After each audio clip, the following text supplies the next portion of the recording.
Of all the different audio effects that are available to apply when you're producing music, one of the ones that's most difficult to understand is probably compression.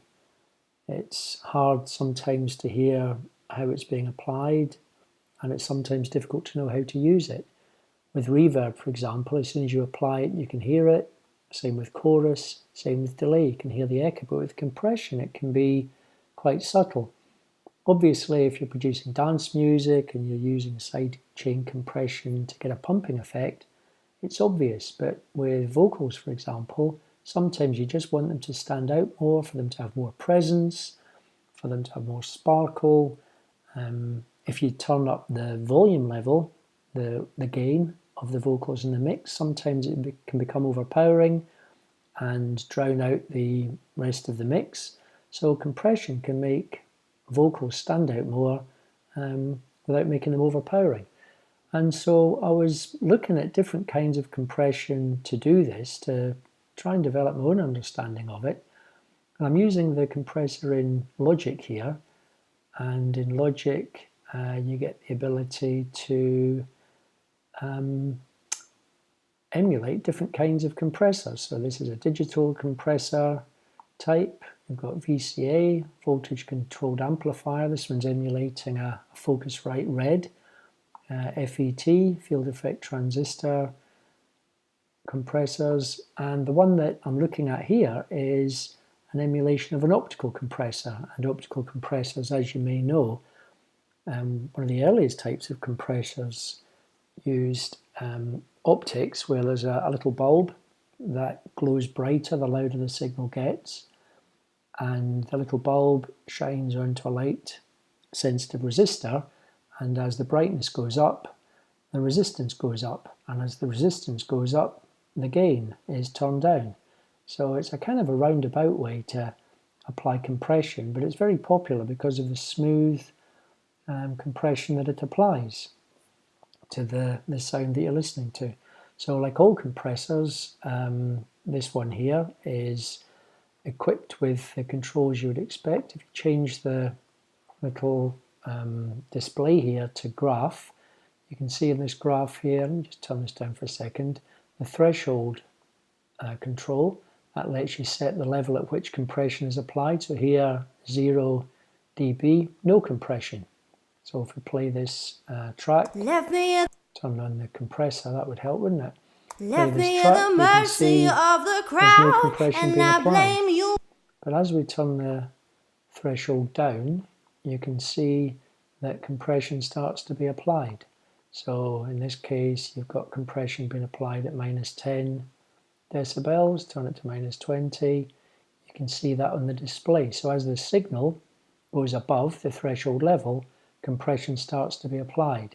So how much is applied is controlled by the ratio knob on this compressor. So 0 compression, the ratio 1:1, that means the signal coming out of the compressor isn't compressed, it's at the same level as the one going in. And as you turn the ratio up, 2:1, the level of the signal is kind of cut in half. So if the signal exceeds the threshold by 4 dB, 2:1 compression means that the compressed level will be reduced to 2 decibels. And again, you can turn it up, 3:1, 5:1, 8:1, and you can see the signal gets squashed more and more. The audio level gets squashed, affected more and more as you turn up the ratio. And when it's way up at the top here, this is now a limiter, where the signal isn't allowed to exceed, the level of the signal isn't allowed to exceed the threshold at all. Once you've applied compression, as you might expect, the level of the sound is reduced. Left me at the mercy of the crowd, and I blame you cause you let me down. My world is spinning and spinning round. Now hear me scream and shout. This makeup gain knob lets you, that actually had auto makeup gain on it. That wasn't very clever, was it? Left me at so the you can see that as you turn the threshold down, blame you cause you let me down. My world is spinning and spinning round. Now hear me scream the and signal gets shout. quieter. So by applying makeup gain, Alas, I've been looking for you. I've been looking for you. Alas, I've been looking for you. I'll actually turn the overall level coming out of the compressor back up to the level it was at before you applied compression. So this is why compression is used so much. It reduces the dynamic range of the signal. So you can see the difference between the peak and the rest of the sound is reduced. And as you turn up the makeup gain, the level of the whole audio signal is increased. Other controls you may see on a compressor: attack, which is how quickly the compression is applied after it exceeds the threshold, and release, how quickly the compression is taken off after the signal drops below the threshold level again. The knee control here, if you look at the angle at which the compression comes on, in this case it comes on very suddenly. If you turn the knee level up, that is now a soft knee, and the compression is applied much more gradually. So with a real hardware optical compressor, it has a soft knee and the compression is applied very gently. So if we have a look at an example of a software emulation of a famous optical compressor, I'll just get this Logic compressor out of the way. This is a software emulation of the Teletronics LA-2A, one of the first compressors, and if you were to buy the hardware version of this, it would cost you thousands of dollars. This emulation is produced by Waves. Other companies produce their own emulations. The company that makes the hardware unit, Universal Audio, they make one, and Native Instruments make one too. This doesn't need to be that expensive. If you keep an eye on the Waves website, you can get some quite good deals. I think I paid around $30 for this, which is quite a big reduction in the normal price, so watch out for that. And the thing that's particularly nice about this, it doesn't have all the controls that a modern compressor would have, which means it's simpler to use. Another advantage of using third-party plugins is that if you use different music production software, different DAW software for different types of production, you don't have to start again with the compressors that come with that software. So Logic has its own compressor, Ableton has its own compressors, and Cubase has its own compressors. If you use a third-party compressor, it means that when you go to from one DAW to the next, you're using equipment that you're comfortable with. So in this case, only two controls, two main controls. You've got peak reduction, that's like the threshold control, so you can turn it up, turn it down to get more compression. So in this case, that's more compression, that's less. And gain, this is like the makeup gain to increase the overall level of the signal after you've compressed it. So if we just turn this off for a second and listen to it. Left me the mercy of the crowd, and I blame you 'cause you let me down. My world is spinning and spinning. So this is a preset vocals, Vox, that comes with this software. Left me at the mercy of the crowd, and I blame you 'cause you let me down. My world is spinning and spinning round. Which makes now it sound a little bit scream quieter. and shout. So if you turn this up a little bit.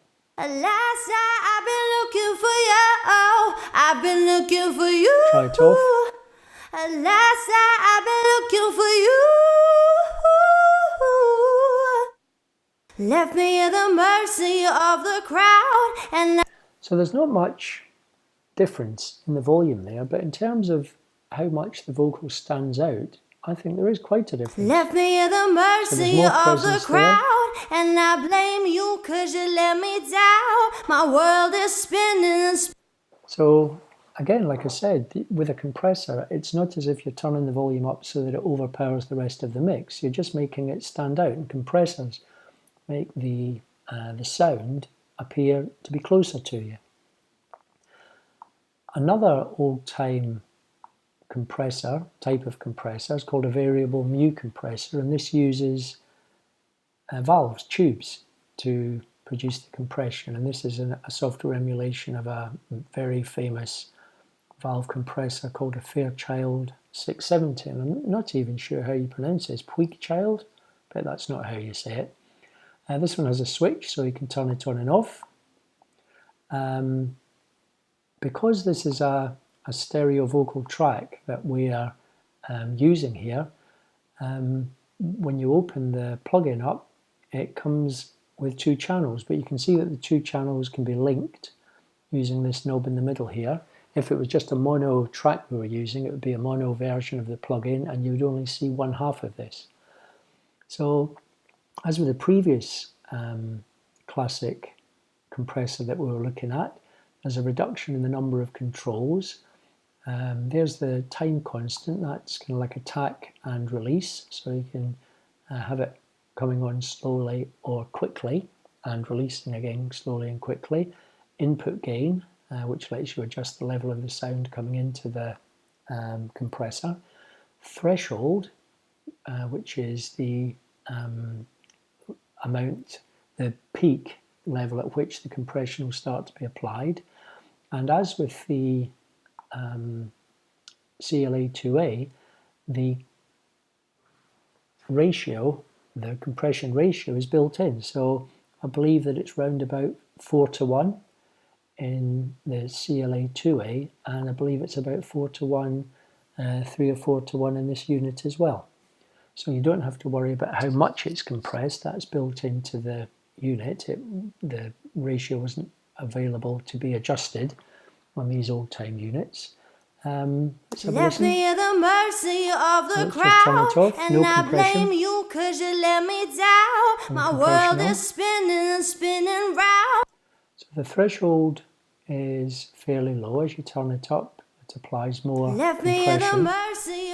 So you can see that's got quite a bit quieter as the level of compression applied. The default level is just over 2, and the makeup gain here is hardly above 0. So again, if we want to make this stand out, we might want to increase the gain a little bit to make up the level of the signal to what it was before we applied the compression. Left me at the mercy of the crowd, and I blame you 'cause you let me down. My world is spinning and spinning round. Now hear me scream and shout.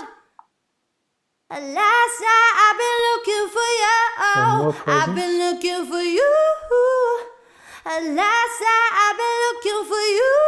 So just turning up the makeup gain a little bit applies a bit more presence. Let me just left me at the mercy of the crowd, and I blame you 'cause you let me down. So 3 or 4, that's kind of the same level as I believe we have with, not threshold, what am I talking about? I just want to turn up the threshold a little bit. I was getting confused with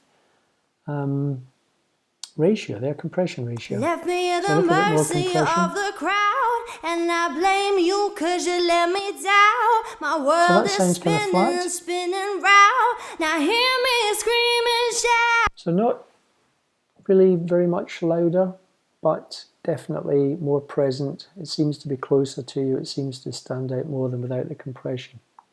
So the last one I want to look at was the main reason I made this video in the first place, because there's a free unit. As I was saying, one of the main benefits of using third-party software is that it lets you work with equipment that you know well when you move from one DAW to another. Pro Tools, for example, quite often at some stage in music production you're going to end up producing audio files, and very often Pro Tools is used for that. So it's quite handy to have your favorite plugins available. So this is as the name implies, MJUCjr. So the mu bit tells you that it probably emulates a variable mu compressor. And one of the great things about this is it's free. So you can Google Klanghelm MJUCjr and have a look at the website. It's free to download. They make some great paid for plugins as well, but this one's particularly useful for people who are trying compression out and maybe getting their first third-party compressor. They switch from one DAW to another and they think, wow, what a pain using a new compressor every time. Well, here's a nice simple compressor that can be used easily. It's got the two knobs, kind of like this, and if I just go back to this one that I closed a bit early there, a small number of knobs there. So you don't have to think too hard about how you're going to use it. So let's apply it. Left me at the mercy of the crowd, and I blame you because you let me down. My world is spinning and spinning. In the manual, it's described as a combination, or was it the manual, or did somebody tell me that? A combination of ratio and threshold. But if it works the same as the other ones, it's probably the case that the ratio is set, and what you're applying here is the peak level where the compression starts to be applied. So if we turn the makeup gain down to 0, no presets for this one, turn the ratio down to 0, left me at the mercy of the crowd, and I blame you because you let me down. My world is spinning and spinning round. Now hear me screaming. So when you turn the tone, as you might expect, the overall level gets quieter. So we have to apply some makeup gain. Left me at the mercy of the crowd, and I blame you because you let me down. My world is spinning and spinning round. Now hear me screaming, shout. So that sounds really good. So let me just turn this down a little bit so it's left me at the mercy of the crowd, and the other way that you can bypass this unit is by clicking the meter here. So left me at the mercy of the crowd, and I blame you because you let me down. My world is spinning and spinning round. Now, so the overall volume level again isn't really any higher than it was before the compression and makeup gain was applied. Left me at the mercy of the crowd, and I blame you because you let me down. My world is spinning and spinning round. Now hear me screaming. But if that was in a mix, that's very subtle. It makes the vocals come forward. It makes them more prominent in the mix, and sounds a lot better. So try this out. Like I said, you have to think hard about buying this one. I think it was about $30 when it was on sale. It's around about $100 normally. Similarly with this one, ordinarily it's about $100, but I got it for $30. This one is always free. So if you're looking for a nice, simple, classic style compressor that can be used for vocals and instruments to make them sound better, make them stand out more, give them presence, then give it a try. So Klanghelm MJUCjr, click the logo. There's other settings that you can adjust, which is also amazing on a free unit. You can turn it on and off with the power button, and it's really simple to use. Again, there's the time constants. This would be similar to the Fairchild signed type compressor, time constant, adjusting the speed at which it comes on and goes off, and you can do it the same with this one. Leave it on auto, fast or slow, but I like slow because it kind of emulates the slow, thoughtful, transparent way that a lot of the classic compressors work. So sorry this is a bit rambly because I'm thinking through all these processes myself as I'm making these videos.